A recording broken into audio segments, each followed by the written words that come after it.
Okay, it looks like we are live. Good evening. Can you just put a 1 in the chat if you can hear me okay? And as we're going through, we're going to implement a new system today. If you can't hear me okay, please put a number 2 or a big X or something like that in the chat. And I'm going to be watching on this other screens over here to make sure the chat is okay. Great. Well, we're going to talk today, just while we're waiting for everyone to get in, about something I was looking at over the weekend here. And that was around the sheer number of people, and these are more Western people who are leaving the West. So these are all sorts of European countries. This is USA, this is Canada. In fact, I met a really nice, well, 2 really nice Canadian couples over the weekend. We had dinner, etc. In fact, I bumped into a subscriber out here as we were going for dinner. And it was just interesting, actually. I must have spoken to maybe 20 to 30 people just over the weekend who are living here in Portugal. And just getting into these conversations, it made me start looking into a lot of the statistics around migration patterns. So don't worry, you can, have a sigh of relief. We're not going to go into illegal migration today. For those people who always worry, oh no, he's talking about illegal migration. We'll avoid that topic today, and we'll just talk about normal migration patterns that I'm noticing.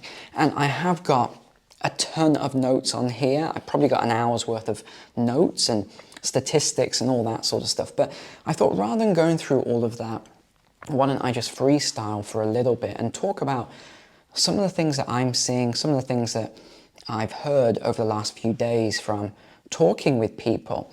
And then we'll begin there, and then we'll see how we get on. We might go into all the statistics. And one pattern straight away, as you know, I don't like to get too political on a lot of this stuff, but one thing that I'm noticing right away is all of the people, and I mean every single one of the people who I spoke to here in Portugal, were not left-leaning politically. That was the first pattern that I've noticed from everyone I've spoken to over the last few days. Everyone was not left-leaning. They were more centralist or they were more right-leaning. So that was the first pattern I noticed. And then when I started talking to people about, why are they leaving? Why have they left the West? Why are their friends leaving the West at the moment? It was quite fascinating. It wasn't fascinating. It was quite interesting to hear the same things over and over and over again. And as I've said a lot of the times, I look for patterns. And when I hear the same thing multiple times from multiple people, that is no longer a coincidence, that is a pattern. So what are some of these patterns then that I've been hearing over the last few days? Number one, people are disappointed with media. Of course, we know that one. People keep talking about the media, how it's heavily left-leaning, how it's heavily controlled, and how they don't feel that it's an unbiased source anymore. They feel that the media is misleading and it's leading them down the wrong paths. And that's, a lot of them said very heavily, and quite interesting as well, they were talking about COVID and vax and things like that. Most of the people, I'd say nearly every single one I spoke to had taken it, but almost all of them now regret taking it. That was a fascinating pattern I noticed, which kind of had me, taken aback a bit, because I hadn't noticed that before, but I'm starting to see that now. So there was media, there was things like the vax, there was things like that. The other thing was politics. A lot of people have now been talking about politics and how they don't feel they can trust the politicians. And I spoke to an interesting British couple as well, who had just moved here. And because I saw them down by the yachts area, they were sat at the next table to us, I thought maybe they were super rich, multi-millionaires with their own yacht and things like that. No, they weren't. He worked in energy. She was a secretary formerly. And, so it wasn't anything crazy. And they were sharing the same thing. I was just saying to them, what do you think about current British politics? What do you think about other politics? And they said, well, even though they voted Conservative, they said that they don't think it makes any difference whether who comes in the next election, whether they're Conservative, whether they're Labour. They said it doesn't make any difference because, and we also talked about Brexit and their thoughts on Brexit, and they said that they were hardcore Brexiteers, so they wanted to see Brexit because they wanted to stop migration. I said I wasn't going to talk about illegal migration, but let me just touch it very slightly. One of the things they said was they wanted to see an end to illegal migration. So that was one of their things, and they said that what happened was even the Conservative Party, who they voted for, even with Brexit, they said that it hasn't stopped and it's only gotten worse. And one of their fears was, they said, if the Labour Party comes in, we're going to see even more. So I thought that was quite an interesting conversation, and they said they just had enough, and that he's working in energy. He works on oil rigs, I think he said, so he can live pretty much anywhere, and his wife didn't need to work. So that was quite an interesting one. They said, you know, they enjoyed the sunshine, why live in, and I said the same thing, why live in the UK? And, you know, we have bad weather, don't we? If you don't need to, and you can live anywhere. And there was also a lot of, you know, things with tax and things like that. So they were a couple I spoke to. Another couple was the, like I said, Canadians. I spoke to a lot of there's a lot of Americans here, which I wasn't aware of. And again, it was almost the same things, whoever I spoke to, whether it was Canadians, whether it was Americans, whether it was British, whether it was other Europeans, a South African couple I spoke to. They were a super cool South African couple. I really got on well with. In fact, we ended up having a drink and a sit down for an hour and just a chat. And they were telling me the similarities between what they saw happen in South Africa and how they're seeing that the same patterns happening in the USA and happening in the UK, where they have actually lived in the UK and they left the UK a little while ago because they could see the writing on the wall. They said they could see that it was collapsing in front of their eyes, so they wanted to leave. So these were some patterns. Another thing that a lot of people were sharing with me was around, say, climate and energy. And these are not people, I would say, that are what people on the left might say, climate deniers and things like that. It wasn't anything like that. It was very logical, rational conversations. And these conversations were around energy, right? And I talked about how I'd made videos in the past and how I made videos on the Russian sanctions. And I said, you know, not popular opinion, very controversial, of course, but the Russian sanctions will become self-sanctions on us. They will backfire because Russia will suffer initially, but then they'll find another way to sell their energy. It's just going to backfire on us. Of course, I got pulled through, you know, dragged over the coals for saying things like this, even though it was based on mathematics and economics, not on emotion. And these are some of the things that, of course, we saw later on. Even though natural gas prices have plummeted this year, are you seeing a decrease in your gas bill if you're in the UK? No, it's increasing. It's about to increase a lot more. Now, it's not just that. There's a lot of stuff around energy. You think of China, and there are some Chinese people here, and I talked to one guy. His English wasn't great, so it was a short conversation. But one of the things he was laughing about, and I was, surprised he was laughing about it, because I said, I wouldn't laugh, at some of the other people around here in their face like that about the energy policies, because they might get a little bit upset. And he said, oh, okay, thank you and stuff. But what he was saying was, he's like, I don't get it. In Europe and America and places like that, you're destroying all the energy. You're destroying all the oil and gas and all these other things, and power plants and coal plants.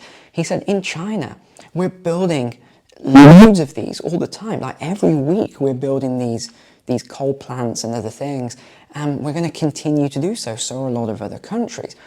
And he was talking about how much energy they produce and how many people there are and everything like that. And he's absolutely right in what he was saying. There is this massive shift in energy production now. Huge shift away from the West, so where the West is sort of destroying all the what's called fossil fuels, even though it's not fossil. If you actually look into it, it's not made from fossils. But either way, that's a topic for another day. maybe we'll have an energy expert on to talk about that for an interview. But what's happening is we're destroying all this fossil fuels, and all that's happening is it's moving. You look at the charts, they're perfectly correlated. The West is declining on it, the East and other BRICS plus nations are increasing on it, developing nations are increasing. So all this talk about we're making all these massive changes, not really. That's not how it's looking. I mean, again, you want to just look at data, you want to look at charts. Whenever people start getting emotional over all of these things and they don't want to talk about topics with rationale and logic, that's the point. You're probably just better walking away. There was one conversation I did have over the weekend, and they were trying to, they were trying to debate over everything happening with Israel and Palestine, Gaza Strip and everything at the moment. None of these people had any dog in the fight. They weren't Jewish, they weren't Muslim, they didn't have any family there. I'm just thinking, what is this big argument over? None of them have a dog in the fight, and they didn't really know what they were talking about anyway. They had no idea what they were talking about. I was a lot more informed, but I decided not to get involved in the discussion. And yet you see a lot of people getting heavily involved in things in these discussions when they're not properly informed in these discussions. And what's been happening at the moment is the media push this stuff very heavily. And we've seen it from one thing to the other, to the other, to the other. What did we start with? We started with COVID. There was, you're on this side or you're on that side. Okay, if you're not with us, you're against us. You're a criminal if you're not with us, right? You can't go into a restaurant. You can't go into a business, right? It started with stuff like that. It then moved into BLM, right? And then it was, I remember someone said to me, I remember this comment, and I'll probably remember it for the rest of my life. If you don't change your profile picture to a black picture or something, then it means you don't support BLM. And I was like, I never reply to comments usually because it gets into massive arguments. But I did reply, and I was like, I don't, sorry about everything going on, I just don't want to get involved, nothing to do with me. And the comment replied was, that means you're against us and you're my enemy. I still remember it, and I've got that saved somewhere. I took a screenshot of it. So it was things like that, and I was like, you know what, that person is probably not a bad person, really. Really, they're probably not a bad person, but the media's got them so hyped up, so upset and angry, and they're showing this stuff non-stop, that this person's probably just acting upon those human impulses. Right, so it's stuff like that. And then it moved on to the next thing. Then it moved on to the next thing. Then it moves on to the next thing. And what are we on now? We're now on this whole situation with Israel, with Gaza, Palestine. And of course what's happened is, if you look at the demographic change throughout Europe over the last few years, and again, you know me guys, I get on with everyone, and I say this all the time, I don't dislike anyone, I don't have arguments and fights and things like that with people. Truly, I think we're all the same at the core. We're all just human beings, we're people, we have the same needs and values and wants and cares. We care about our family, we care about our friends, our community groups. We are all the same at the heart of it. But what the media does is it deliberately demonizes people. And I'll give you an example. I don't want to get into the whole discussion, but I'll give you a very small example. I saw an interview, and it was this Muslim guy on a British talk show, talk show. He was a really nice guy, and he was just sharing his views on what was going on. Okay, and then they had a Jewish guy, he was sharing his views. And I noticed that the media was really attacking the Muslim guy and talking about Hamas all the time. And he was just saying, why do you keep asking about Hamas? I'm a British Muslim, and I'm just talking about, this and that. And they were saying, and they were really just attacking the guy non-stop. And I thought, why don't they let them both have a discussion about it? Okay, why don't they just let them both discuss it? And then, the public are going to get a better view. Or when it said, the mass protests, which I talked about, the mass protests that have been happening, the media, I saw one report say, pro-Hamas protests throughout London attracts 500,000 people. And I was like, okay, put this out to the side. It wasn't a pro-Hamas protest. It was a pro-Palestine, a pro-Gaza protest, right? So this is what I mean. Again, I'm not getting into the whole thing. I'm not taking sides in the whole thing. I've got no dog in the fight. What I'm saying is, this is what the media does. It takes people who are protesting on behalf of, say, Gaza and Palestine, and it says, and it aligns them with a group that is known as a terrorist group, right? Do you see how the media does this? And it is creating this division. So what we're seeing is, and again, I'm going to jump around a lot here and talk about a lot of different topics, but what we're seeing is people are getting fed up of all this. People are getting fed up of being told that everything that's happening is your fault, right? It's your fault if you, and again, they will attack certain groups. They will say, if you are a Caucasian in X country, if you're a white male, for example, well, it's your fault because of X. If you are a Muslim woman in America, well, it's your fault because of Y. And it's, right, it's like all this stuff keeps happening, and they pinpoint sectors, and they go from one sector, one person to the next group, and they blame it on that group. And then they'll take other groups who are obviously responsible for things, and they say that it's not their fault, and you're racist if you say something about that, right? Again, I'm not pointing any fingers at any groups here. I'm just saying that you keep seeing all these things that the media is doing. And then you have all these other things that are happening in Western countries. And so I was looking at the demographics, and I was looking at the migration patterns. And what we're seeing is, we're seeing this mass exodus from certain countries now, certain states in particular. Again, I haven't even opened my notes, which is easily an hour's worth, which I'm not going to go through all of these notes. But you look at California, a state that I'm going to live in California. I was going to live there permanently several years ago, and this was sort of 2018, 29 sort of period. That was where I was going to live permanently, and we just sort of said, this is going downhill rapidly.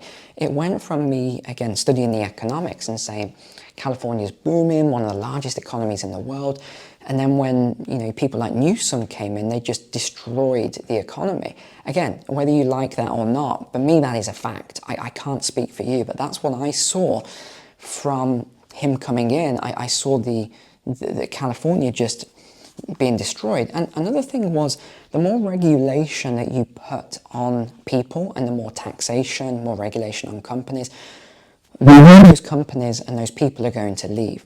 And that's really, that's how it is. And there was a proposal that came out recently about, which I had me scratching my head, about taxing people, was it 3% or 4% extra in California, to help pay for people who were homeless to get rehabilitation and help them with drugs and alcohol and things like that. So it wasn't saying all for rehabilitation, it was saying some of the money was to help to pay for drugs for those people. And it's like, what? You want to decriminalize certain things, and then you want to have the people who are the workers, right? The nuclear family, the workers who are out every day working, grinding, paying their taxes, and you want to punish those people. And again, I want to be clear, I'm not demonizing people who are on the streets, because I've done a lot of work in that field, and I understand that it is not simple. And I've seen a lot of documentaries, and I've seen a lot of demonizing of homeless people, and it is not a simple problem at all. It is not as if they're all bad people. A lot of them, in fact, it's like most cases, most of them are good people that have fallen on hard times. And you get some people who are just going to cause trouble no matter where they are and what they do. And of course, these are the people that, again, the media kind of focus on, or the media do the complete opposite and say it's your fault and, you know, whatever else. It's your fault these people are on the street, right? So it's a very complex situation. But getting taxpayers to pay for drugs and things for them is going to make it worse and not better. Now, I was looking at some of the statistics for California in particular, because I thought this was one of the best models, and I think in the economics classes and professors will use this in the same way that the Roman Empire is used as an example today, although they've rewritten that history very, very well about the Roman Empire and the decline of the Roman Empire. And I'm just very grateful and blessed that I was able to buy all of these old books, some of them hundreds of years old, in my library. Beautiful, beautiful books that talk about the true background behind the collapse of the Roman Empire, not the way it's all been rewritten and history books have been rewritten about it.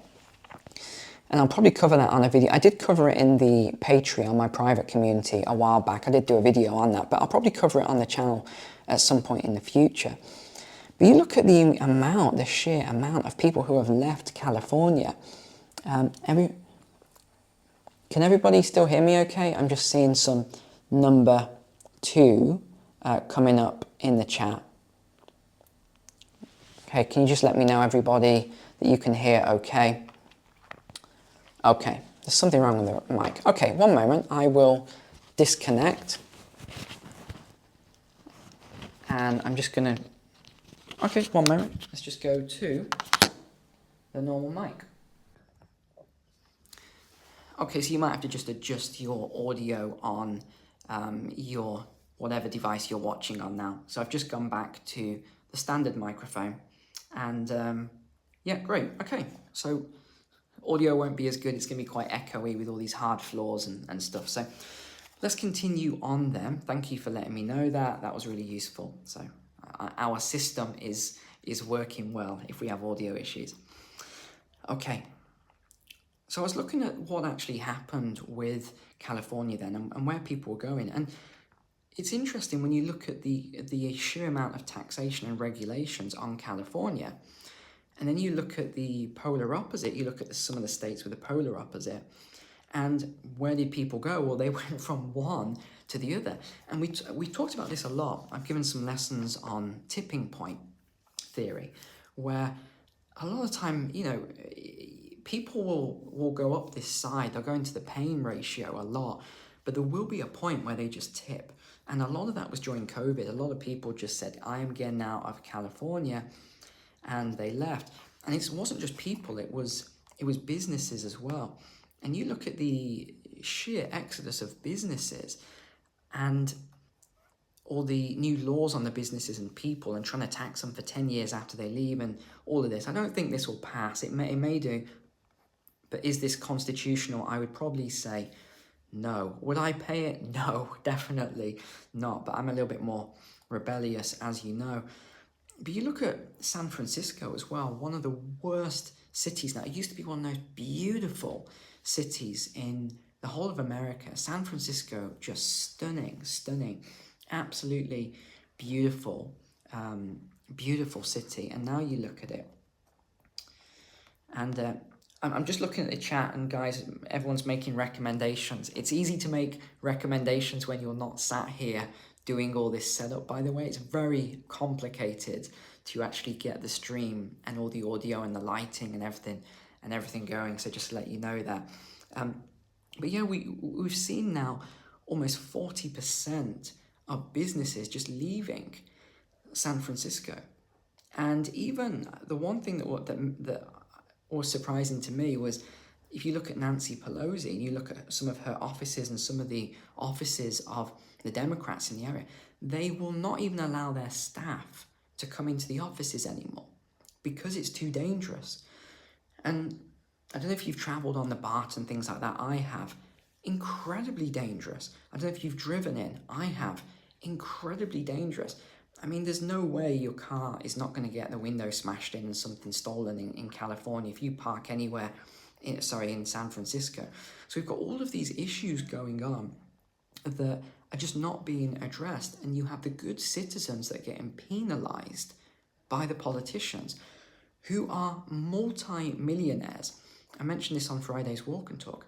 Multi-millionaires, these politicians are. Didn't used to be that way. Over 50% of the politicians now in the US are multi-millionaires. And even in the UK, you look at some of the people in the UK, the politicians, who have become multi-millionaires out of nowhere. And, I mentioned on Friday as well about all the ULEZ and the £26 million a month they're making. Where exactly is that money going? Whereas some of these other programs, all the money's coming into the politician funds, why are some of them not allowed to be audited? Why are they private? Okay, this is the sort of thing that's causing people to leave the West and go elsewhere. But there will come a tipping point, and it's not going to be nice when this finally tips and people have just completely fed up and had enough of it all. So we had over 400,000 businesses actually left California. Second to that was New York, almost 300,000 businesses. And third to that was New Jersey, which is 287,000 businesses. They all left. And the interesting thing is, again, I'm not political, but they were all blue states. They were all blue states that they left, these businesses, and they moved to red states. Now, is that just about politics? I don't think it is. I think it is simple, because people make it about politics, but I think it is more about people go and the businesses go where they get treated the best.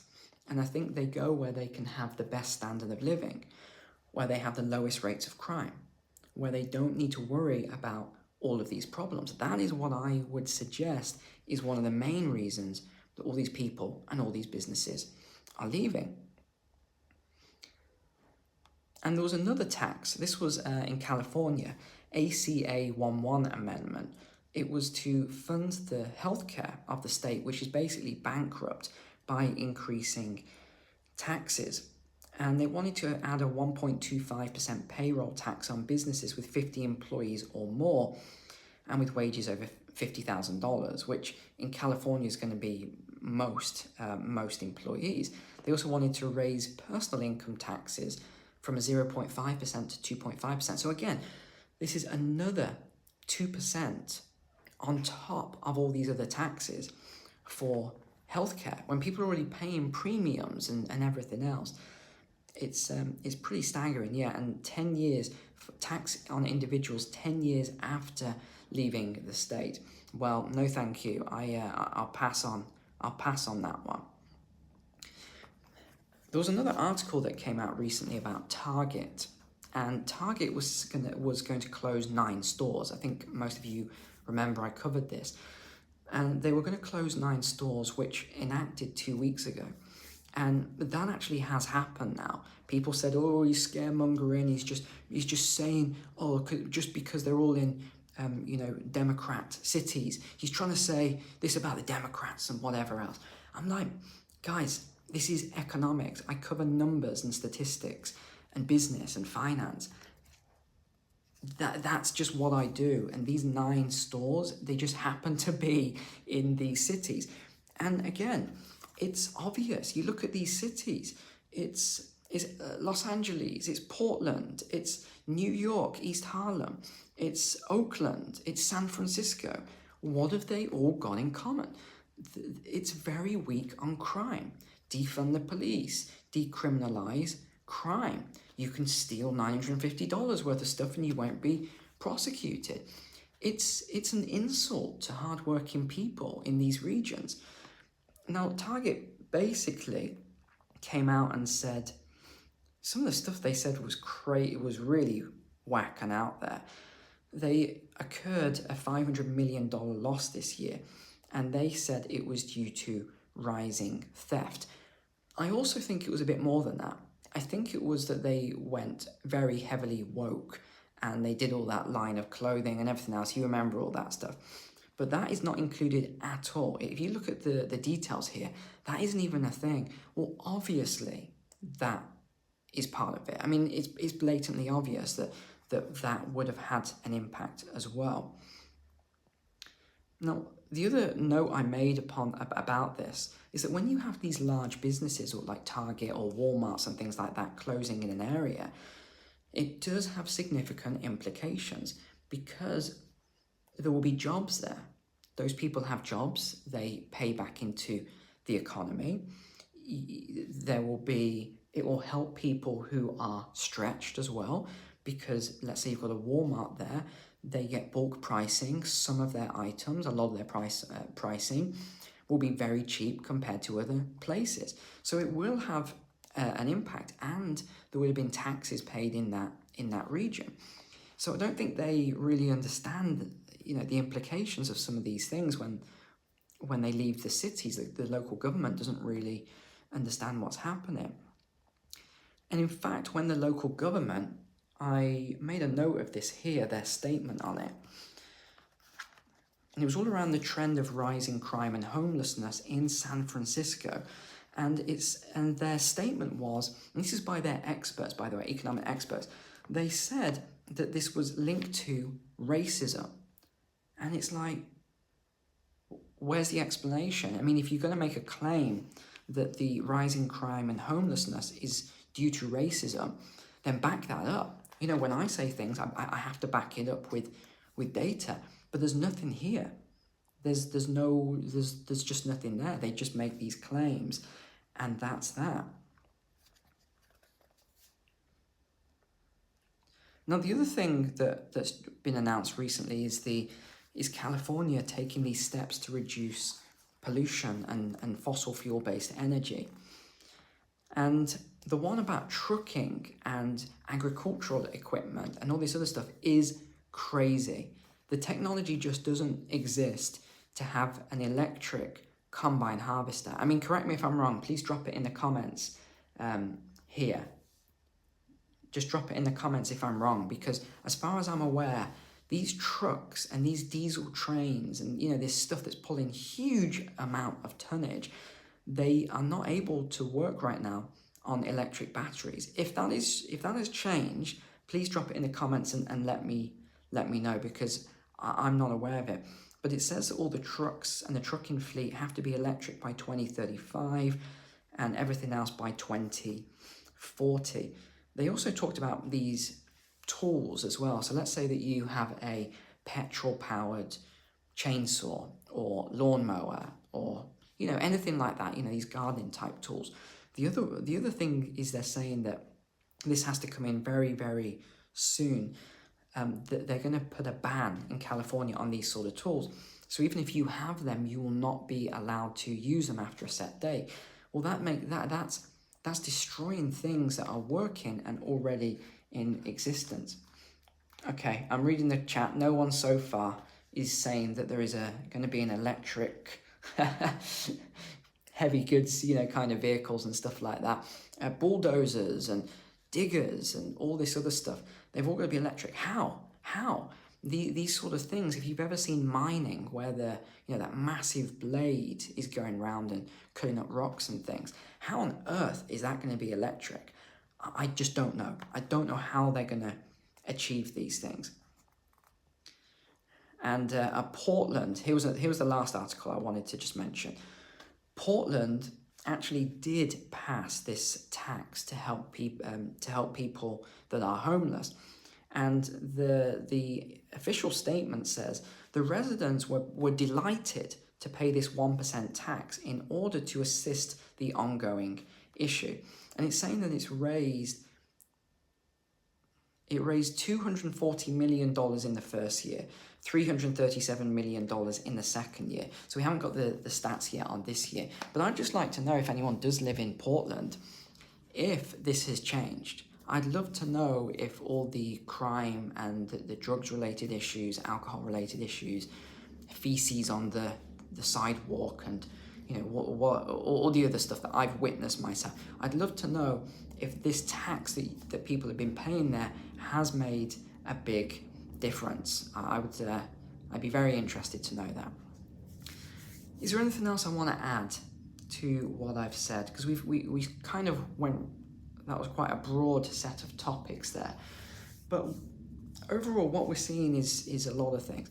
We're seeing the data showing that people are leaving. The data is also showing that in terms of happiness levels, people are not happy anymore with the society and the taxation, the politicians, the media, all these other things. People are just not happy with the way things are going anymore. They're deeply unhappy and they are moving. The challenge is, I know a lot of you are going to ask this, where exactly do you move to? That is the big question, because this is happening in a lot of Western countries. I still think there are locations you can go to. I've got a small list of different locations that I would move to. But I can also share that what you see on a day-to-day basis in a lot of Western countries does not exist around the world, truly. The politics and the media kind of propaganda and craziness that you see in division tactics, that doesn't exist in around the world in all countries. It's very heavily in the USA, it's very heavy in Canada, and it's very heavy in the UK. Those three countries, because what am I up to now? Is this 74 countries I visited in my life? I mean, I've lost count, but I know it's 70 something. I had never been to Portugal, so that's why I've come to Portugal. Well, there's a few reasons I've come here as well, but I'm not really seeing the same craziness here. Everyone seems very happy. I'm sure there's politics and there's stuff that goes on here, but I'm not seeing all the woke ideology and craziness and things like that. I'm sure it exists, but I'm not seeing it pushed into my face all the time. So just know that the more you travel, the more you actually see as well. The more you get out and go to different places, the more you'll see of the world, and the more you'll see that a lot of this craziness is very isolated to certain places. Okay, well, I think I will leave it there. I'm glad I checked the chat today and that you let me know there was some issues with the mic. I'll have to try and figure out a solution to that. I'll watch the video back and see what it was and see if I can isolate that. But thank you for being on the stream. Thanks for being here as always. I really appreciate you. Thanks for your support. Thanks for looking at my finance courses, which you can see below in the description. Truly, I think all these things combined, if you just start thinking into them and start working on plans and everything else for yourself, that eventually, you will find a good solution for your situation. All right, well, thanks for being online. Take care. God bless you. God bless your families, and I'll see you tomorrow.